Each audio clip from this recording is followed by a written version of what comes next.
So y'all really ate up the story of The Cruel Prince, huh? Where the main dude Cardan, aka Mr. I'm so hot, let me ruin your life, spent the whole book tormenting Jude like it was his full-time job. But that's just his way of expressing his love, I guess. And what did our girl Jude do? She said, yeah, this guy's the worst, but maybe I'll fall for him anyway. Like, make it make sense. But hey, who am I to judge? Y'all were obsessed. So here we are with the sequel, The Wicked King, because apparently Jude's love life wasn't messy enough the first time. So, flashback time, besties. Baby Jude, like 9 years old, swinging a sword that's bigger than her instead of like playing Roblox or something, trying to train under Matic, yes, her foster dad / the guy who murdered her parents, but loves and takes care of the girls as his own, so it's okay now. Awkward family dynamics much? Anyway, it's giving trial by combat, and they're out in this pretty, silvery field, but Jude's too busy dodging sword strikes to appreciate the aesthetics. Maddox like, defend the hill, and her twin Taryn is over here throwing rocks like it's dodgeball, while Jude is out here soloing Maddox like she's in the boss round of a video game.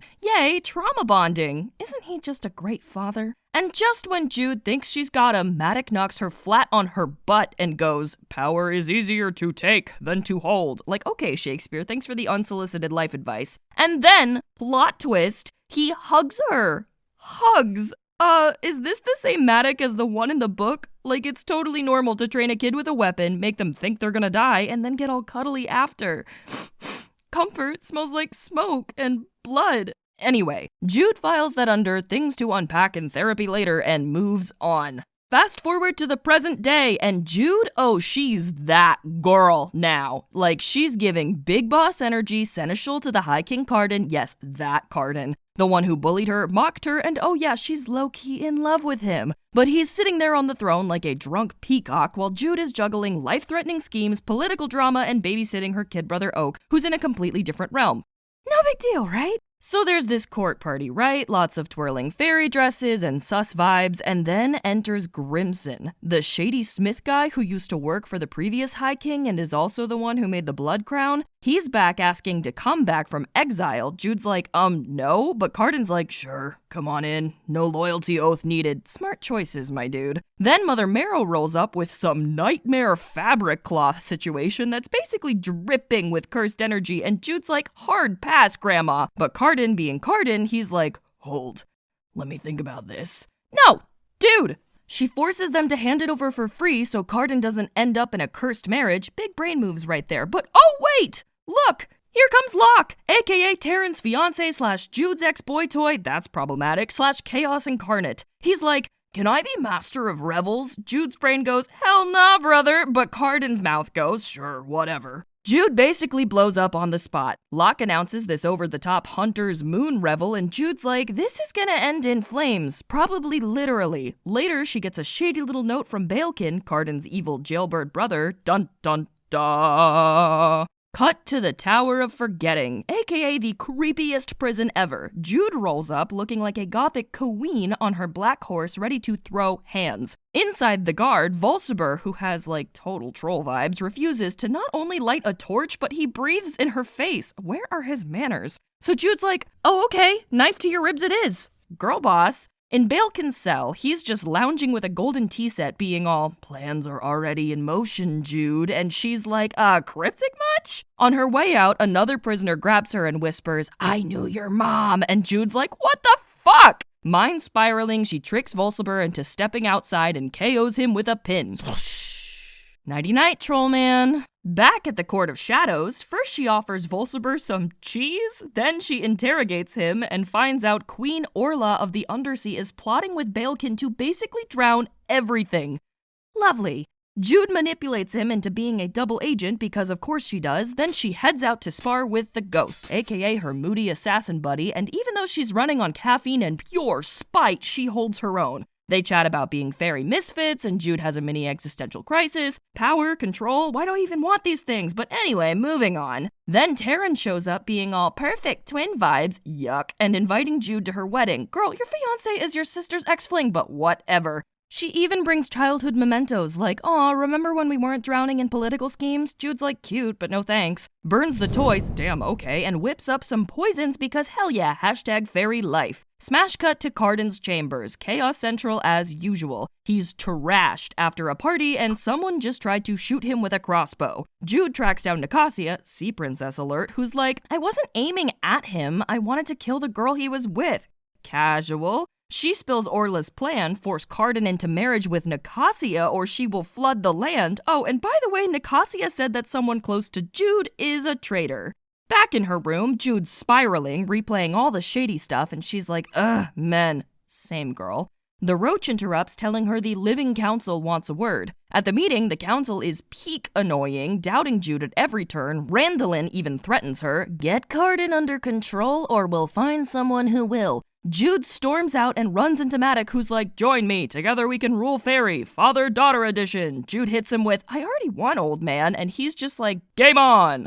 So Jude and the bomb are out here playing Detective Conan in Cardan's chambers. What do they find? Crystal orbs showing his traumatic childhood. In one orb, his mom's like, ew, mud, get away. And in another, she's laughing while he fights some random kid. Ma'am? Mother of the year, you are not. Fast forward to a banquet. Cardan's charming everyone. Again. Nicasia's throwing shade, as usual. And Jude's like, I kissed him and threatened to kiss him more, effectively shutting Nicasia down. My girl 8. Later, Nicasia tries again, all, fairy isn't your world. And Jude, she claps back. This is my land and my king. I'll protect them both.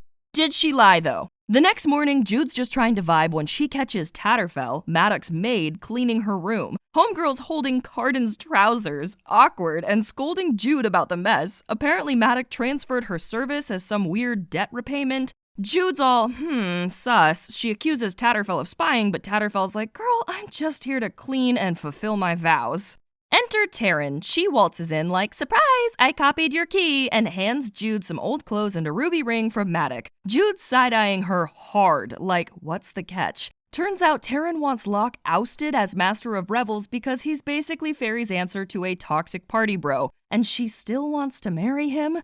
Jude's like, I'll think about it. Taryn notices Cardan's been around, wink wink, smirks, and leaves. Cue the chaos of the Hunter's Moon Revel. Rumors about Cardan's cruelty are spreading like wildfire, and the palace is descending into total frat party madness. Jude's trying to keep it together when she finds Cardan lounging in Eldred's chambers with Locke, Taryn, and some randoms. A new bed arrives, but when Jude shows up, Cardan dismisses everyone. Locke lingers, not you again, and Taryn squeezes Jude's hand on the way out. What does she know?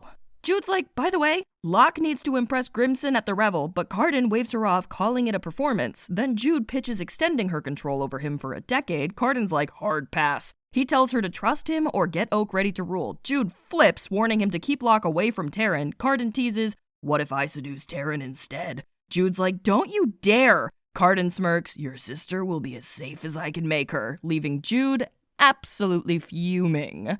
At the Revel, Locke's out here being his usual extra self, building a literal stone throne for Cardan. Jude's watching like, what the fuck is this? Cardan's in full king mode, better yet, corn king mode, dripping with infinite aura, and Locke crowns Jude the queen of mirth. It's a total roast session. They throw her in a tattered dress with a mushroom crown, but Jude flips the script. She struts in those rags, owning the moment, and shocks the crowd. Then fairy music kicks in, forcing her into a chaotic dance. She commands the musicians to stop, challenges Cardan to a dance-off, and oh boy, the tension is thick. But the party crashes hard when Selkies from the Undersea show up. Ooh, mermaids! Delivering Orla's ultimatum, marry Nicasia or face war. Cardan, he's like, just pull the trigger, and resumes the revel like a boss. Later, Jude's washing off the night's humiliation when Maddox summons her to his war room. He spills Orla's plan to dominate land and sea, pitching yet another alliance. Jude's like, no thanks, Dad. See ya. At the council meeting, everyone's spiraling over Orla's demands. Randolin suggests making Nicasia a consort, which enrages Cardan. Jude drops the bombshell about Orla teaming up with Balekin, and Cardan's pissed she didn't mention it sooner. He dismisses the council and orders Jude to fetch Nicasia. Nicasia's all, my mom's just trying to secure the bag, and leaves upset. Meanwhile, the roach brings Lady Asha from the Tower of Forgetting, aka Cardan's mom, back into the picture. She's pale, frail, and spilling fragmented tea about Jude's mom, Eva, and a prophecy about a powerful weapon. Ooh. Jude uses her to spread fake intel to Balekin, hoping to track its spread. The roach later reveals Asha actually abandoned Cardan, leaving him to suffer under Balekin's cruelty. No, the mom issues. More drama unfolds as Taryn sends Jude new clothes for her wedding. How dare she? At another council meeting, Maddox pitches using oak as bait, which Jude vehemently opposes. Cardan later resolves a petty court dispute with surprising charm and authority, leaving Jude suspicious. When she confronts him about Balekin, their argument escalates into a charged kiss. Damn, should I get out of the room? Feeling restless, Jude sneaks into Locke's manor, disguised and ready to wreak havoc. She surprises Locke, pins him down, and warns him to stop his manipulative games. Mess with Taryn or Cardan again and you're toast, she hisses before storming out. Boom, boss bitch moves. Jude helps return mortal laborers who were enchanted into digging tunnels. Later, the roach advises her to spill the truth about Lady Asha to Cardan. At Vivi's, Oak reveals his horns, shocking Heather. Oh, that's not good. Jude hands out protective charms like Oprah, then heads back to Elfame. At Oriana's estate, Oak is embraced lovingly by his mother while Heather looks ready to faint. Vivi better get that figured out. Jude knew she had problems, big, messy political problems, but did she have to see Cardan chatting with Nicasia? Oh, the audacity right after kissing her. She felt that tiny, annoying sting of jealousy as their kiss looped in her brain, but priorities, she had to arrange Balekin's audience with Cardan, not spiral into jealous girlfriend energy. So Jude heads to Grimson, this legendary smith guy, and oh boy, Grimson doesn't just do business, no, he's got vibes. He offers Jude enchanted earrings for Taryn in exchange for a single tear and a message for Cardan. Cue Jude reluctantly agreeing, grabbing the earrings and side-eyeing them like they might explode. Yeah, totally not cursed. Love that for me. Later, in the Court of Shadows, Jude is planning Oak's safety like a girl boss and best sister in the world. We're talking winged guards, spies disguised as nannies, okay, go off grandmas, and archers hidden in trees. Real CEO energy. And then Cardan shows up looking like a mess but somehow still annoyingly attractive. He throws a scroll on her desk, huffs, and goes, "You were right." Wait, did I? He really said that? Turns out Nicasia confessed Orla's plan after a little kindness and a few kisses. Oh wow, a few kisses? That's what we're calling it now? Jude keeps her face neutral, barely, as Cardan explains the Undersea is gearing up to crash Taryn's wedding like a vengeful ex. They talk about Grimson, war, blah blah blah, and then Cardan, of course, brings up their kiss. Jude immediately interrupts, "Yeah, I kissed you to get it out of my system, and guess what? It worked." Cardan's face doesn't even twitch, but Jude knows she hit a nerve. Mission accomplished. Later, Jude pulls a power move by showing up in Maddox's strategy room like, surprise! They plot ways to trick the Undersea, including using a prisoner to feed Balekin fake info. Maddox, ever the drama king, snarks, "Does our High King know how good you are at running his kingdom?" Does anyone?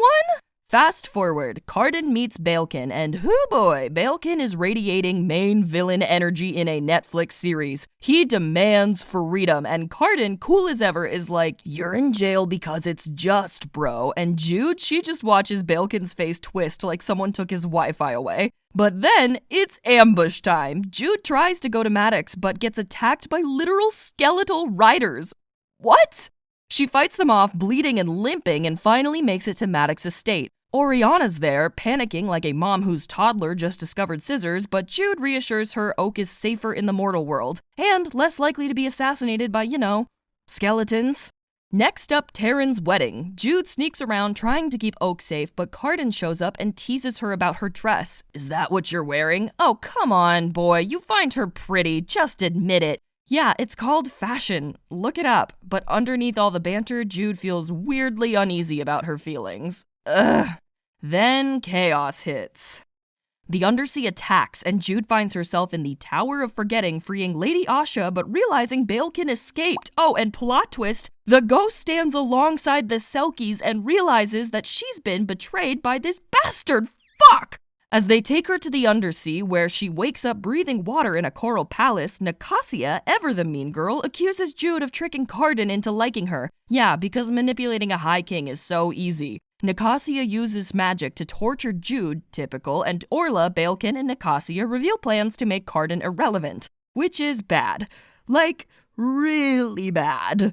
Jude pretends to be glamored into loyalty, even though she's still got the gears from Dane that doesn't let her get affected by any glamour whatsoever. OP, right? She gets interrogated by Baelkin, who forces her to do humiliating things to prove herself. Like, okay, I guess, but Jude? She plays the long game, gathering info and plotting to stop his plan to forge a supposed new crown that would leave Cardan and Oak useless. Eventually, Jude escapes! Yay! Barely alive! Ooh. Thanks to some quick thinking and some pure badassery. She warns Cardan, and despite their rocky history, he listens. I never stopped regretting what they did to you. Jude's like, wow, that's super helpful now. Thanks. At a masquerade, Baelkin tries to poison Cardan with Wraithberry, but Jude saves him, again, deflecting blame like an Olympic champion. She confronts Baelkin in the gardens, fakes being poisoned herself, spits out the antidote, and ends him with a dagger to the neck. Sick. Another day, another dead villain. She then takes the antidote to Cardan and cures him just in time. After all that drama, Cardan pulls the ultimate curveball. He proposes, as this would remove Jude's control over him. Jude reluctantly agrees, but she's also like, what the fuck is going on? They exchange vows privately, and Cardan releases himself from her command. Cardan's all like, freedom and a hot wife, living the dream, I guess. But then, betrayal. Cardan exiles Jude to the mortal world after Baelkin's death as her punishment, leaving her stunned and powerless. For the good of the realm. Jude's like, good of the realm, my ass, sucker. Seriously, what is this ending? Hello, excuse me. Cue epilogue. Jude trains Oak, eats ice cream with Vivi, and plots her revenge like a true queen in exile. Her final thought? She's coming back, and Cardan better watch his back. And that, babes, is how you keep things juicy. Like, Jude might be stuck in the mortal world for now, but do you really think she's gonna stay down? Nah. Cardan, better hope that crown fits nice and snug, because your queen is coming for you, and she's not playing nice.